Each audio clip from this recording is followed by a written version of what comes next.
Let's go on to our board. Like I said, we really haven't seen a whole ton. He very well could be a mill deck.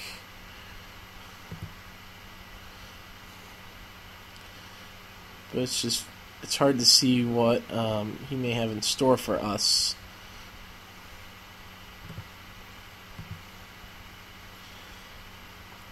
Our options are Arc Trail, Mana Barbs, because he seems pretty intensive there, and he is a control deck. Could try and go for Shatter for his Tumble Magnet, but it's pretty tough to see what he's on. Let's go ahead and, since we're already up a game, let's just go with the main board only to see what happens.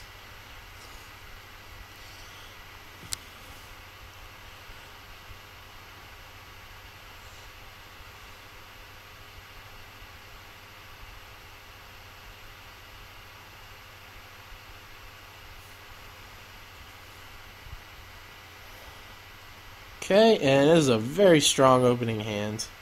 No mulligans needed.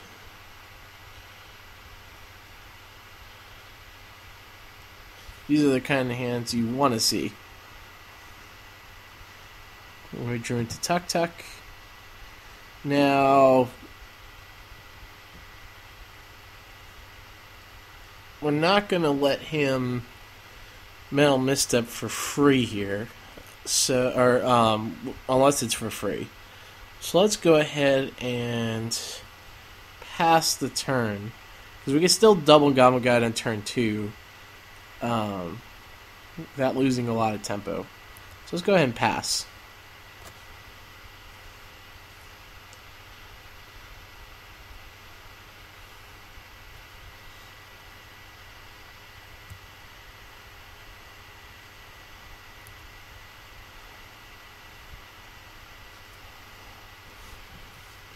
Alright, so now he's Mana Leak, Mana up. So, still not sure what he's up to.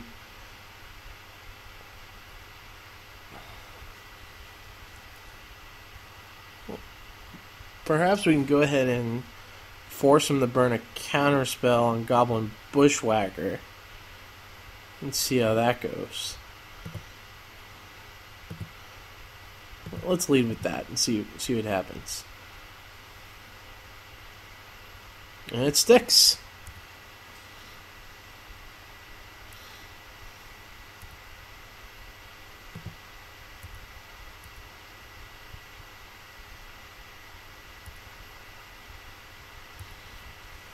Alright, so now we got a possibly getting in there for 3, maybe more the next turn, depending on what he does.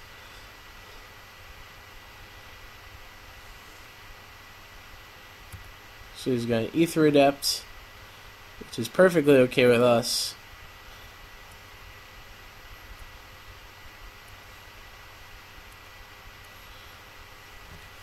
Alright, so we have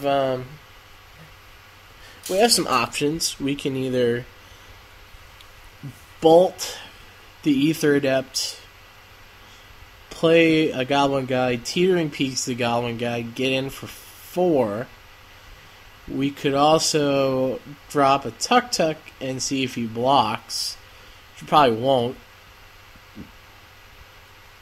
I think it'd be better, though, to make him tap out. So then we could play a Tuk Tuk, swing, and Goblin Grid in the next turn. So let's go ahead and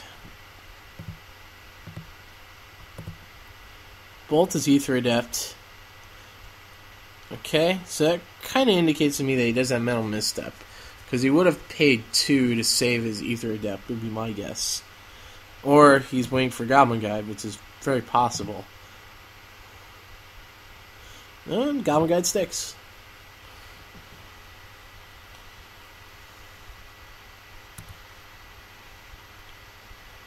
So we're going to go get in there for 4.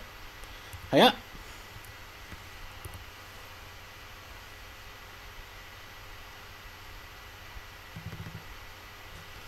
Oh, crap.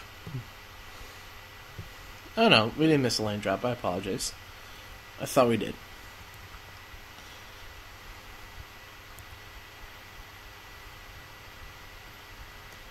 Sometimes I get a little too happy with these F6s.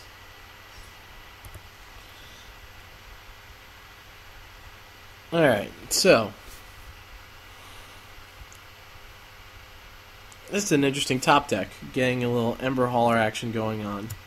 So our realm of possibilities is drop an Ember Hauler, blow up a Solemn, drop a Goblin Guide, and get in there for 4. Or I kind of like, since he's tapped out, play Tuk Tuk, get in there for 3. He'll probably trade with the Goblin Guide and take 1, go to 13, Goblin Grenade him to put him at 8. My only concern, though, is he does have an unsummon that he revealed off of Goblin Guide, so that may not be the best approach.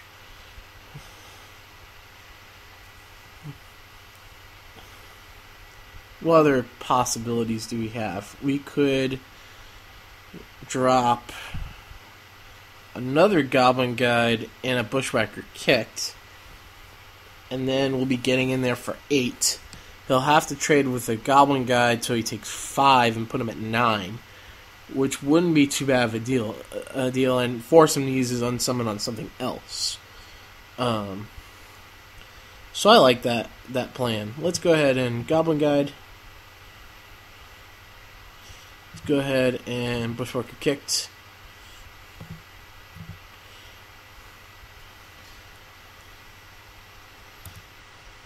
Oh.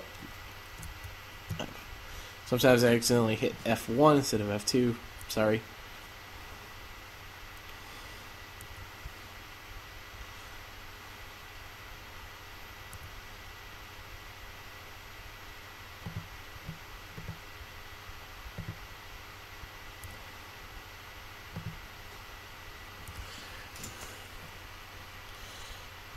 Alright, so he has an island in hand. And a second island in hand. So we know half of his hand, which is pretty good. And as we expected, he's going to trade and draw another card.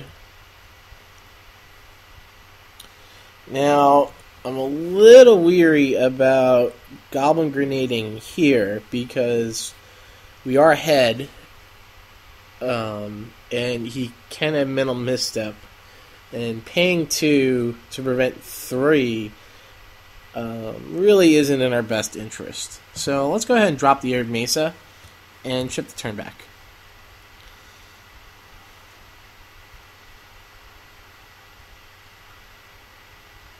I mean, he's got 4 other cards that could be mental misstep. And he could have drew into one off the Solemn. So I'm a little cautious to throw fuel right into the fire.